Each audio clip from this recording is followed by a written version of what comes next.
Hey folks, welcome back to Game Garbage, where we take a look at games, chat about the game, news in the industry, and of course, stream for fun. Today, something still doesn't really quite make sense to me, and it's not that I don't understand the license or that companies can't necessarily defend their products from piracy, but it seems like we figured out exactly why we have this 30-day temporary license, and there needs to be an online check if you've gone offline and all this stuff. But the other issue is that it actually exposes something horrible that Sony has. So we're going to go through all of that. Yeah, basically what this is saying is that, yeah, once you hit the 16 days with the initial purchase, the license shows that it's eligible with a permanent offline play license. And this is ultimately what the issue is. And so, yeah, I've owned the first game for 16 days, which puts it outside of PSN's 14-day refund window. So I'm speculating that perhaps people were exploiting the fact that you could purchase a game, grab an indefinite license file off of the thing, and exploit PS4 and then refund the purchase. Sony is currently mitigating this issue by time limiting the initial license that you issued. And he's saying, but basically, once he got past those 14 days, then yeah, he had his permanent license. So it's not necessarily anything that you have to play or whatever. It should be just when you're online, when that 13 days rolls on by, then you should automatically get the permanent license. And yeah, part of the issue is the PlayStation 4 exploit. Now, exactly what is that? Well, pirates reportedly buying games digitally, extracting the indefinite license files using hacked PlayStation 4 consoles, and then requesting refunds within the 14-day window without ever installing the game on a retail unit. Now, why would they want to do that? And also, this is probably a really small number of people. It's just an exploit that they know about, but realistically, there's not a ton of people that really know how to crack their PlayStation 4 and then also extract the files from each game pretty much to get that actual license. And yeah, Sony, I just want to say, did say, players can continue to access and play their purchased games as usual. A one-time online check is required to confirm the game's license, after which no further checks are required. But aren't they already doing that? If they've bought the game, that's verified, right, to your account.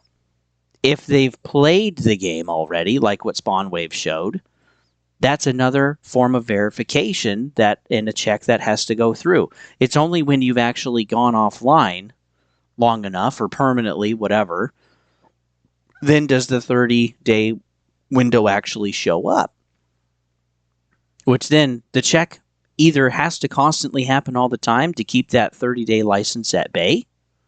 I don't know, which is interesting, or it's just constantly running in the background, whether it's online or not. And then at the end of your 16 days, it can finally, 15 days, 14 days, whatever, it can finally go forward. Maybe in another vid, we'll talk about how PlayStation isn't doing well. Because, yeah, that's about a 33% drop. But here's the ultimate problem, is that PlayStation's refund policy, people haven't liked it for a very long time, but they also haven't changed it for quite a long time. But yeah, content cannot be downloaded or streamed. So even if you don't like the game, you can't know that until you actually download it or stream it and play the thing, right? And so then that makes you ineligible for a purchase. The only time they actually allow refunds is when a game is completely broken or a mess, like Starfield or with Cyberpunk 2077. Also, at the same time, their refund request has to be made within 14 days of purchase. So if you're on day 14, well, you can no longer actually do that. And the whole reason I think people are exploiting is because the refund policy sucks. But it's not on PlayStation 5s, it's only on PlayStation 4s, which is roughly 30 million people. And again, most people don't know how to crack those PlayStation 4s probably, or aren't doing that and aren't doing this exploit to begin with. So how much money are they really losing? And again, I think if their policy was actually good, people wouldn't be doing that in the first place. I mean, take a look at Nintendo just for reference.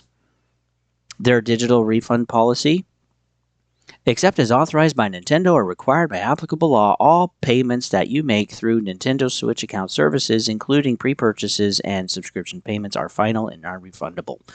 That's it. So maybe that's why, to a degree, people liked the MiG Switch. But yeah, they're closing that loophole because, yeah, they want control. This is what DRM is all for, guys.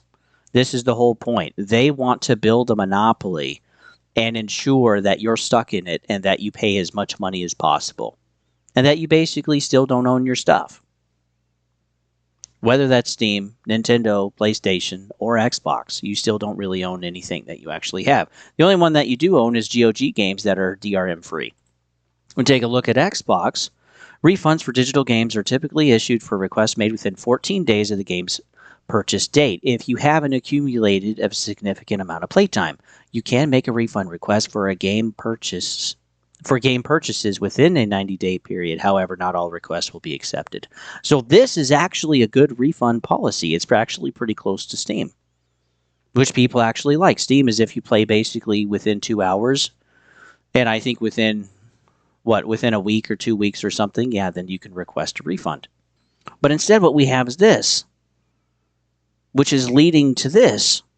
And I think they're worried too about the PlayStation 5 exploit, which means maybe we actually are getting close to the PlayStation 6. Because people usually, when the next generation comes out, they're able to start cracking the previous one and actually getting more stuff. And yeah, this is also the issue with Nintendo. All of the DRM that they have with their console and their games and how they're doing all of this stuff. But yeah, this kind of is frustrating. Because we're just slowly losing our rights to ownership as consumers. So what's even the point of being a customer if you don't have any rights to begin with?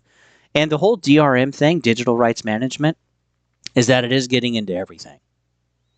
It's getting into your cars, your phones, your laptops, your computers, your sound systems, your washer and dryer, dishwasher, refrigerator, stuff you would never think about, but they're there. And so, yeah, as consumers, we are losing control, and the whole point of that is basically to get more money from you. And see, that's not consumer friendly. That's trying to keep you in a box. And then the right to repair is going out the window. The ability to trying to lock you in to a monopoly, again, which is what exclusivity is really all about, if we're being honest.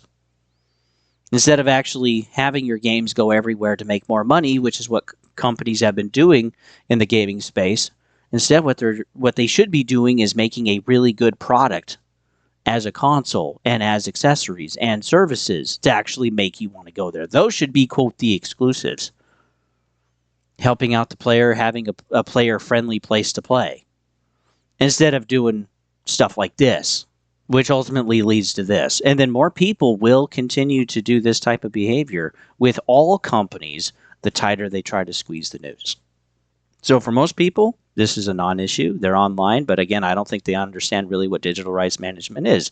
But by the 2030s, when this continues to get worse outside of gaming, they're going to hit it someday, and then I think they're going to understand just fine. But yeah, the DRM is still there. It's still tighter than it was because, yeah, we are damning everybody on PlayStation. We're damning 130 million because of a few people with the old PlayStation 4. Are we serious? Are they really losing that much money? Why not just make a better policy? But they won't, because they want you to spend as much money as possible. PlayStation even said that themselves. They're going to continue to monetize the player base. No, not future players, current players. It means just extracting more money from you. That's what they all like to do. So the only way you can get things to change is withhold your money. And let's not even get into the dynamic pricing, which they also added this year. Like, that's coming for everybody. That's disgusting. So you defend them if you want. It's okay. They know that they got you. But for other people that see what they're doing, this is why they're moving to Steam, to GOG, to Epic Games for the free games.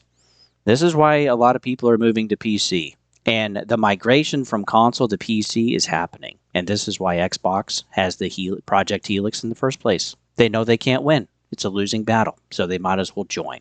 So anyway, those are my thoughts, guys. What do you guys think? Is it an issue? Non-issue? Am I missing something? Go ahead. It's okay. I won't ban anybody. With that, folks, I'll see you guys on the next one. A, avoid negative sources, people, places, things, and bad habits. B, believe in yourself. C, consider things from every angle. D, don't give up and don't give in. Don't let a damn thing get you down. E, enjoy life today. Yesterday is gone and tomorrow never comes. F, family and friends are hidden treasures. Talk to them and enjoy their riches. G, give more than you plan to give each day. H, hang on to your dream. I, ignore the bullshit. J, just do it. K, Okay? Keep on trying no matter how hard it may seem. It will get easier. L. Love yourself first and most. Love God always. M. Make it happen. N. Never let them see you sweat. O. Open your eyes to see everything around you. P. Practice make perfect. Q. Quitters never win and winners never quit. R. Read, learn, study about everything important in your life. S. Stop procrastinating. T. Take control of your own destiny. U. Understand yourself first so that you can better understand others. V. Visualize it. W. Want it more than anything. X. You already marked your spot in the world. Y. You are unique. Walk out, creation, no one can replace you. Z. Zero in on your target and go for it.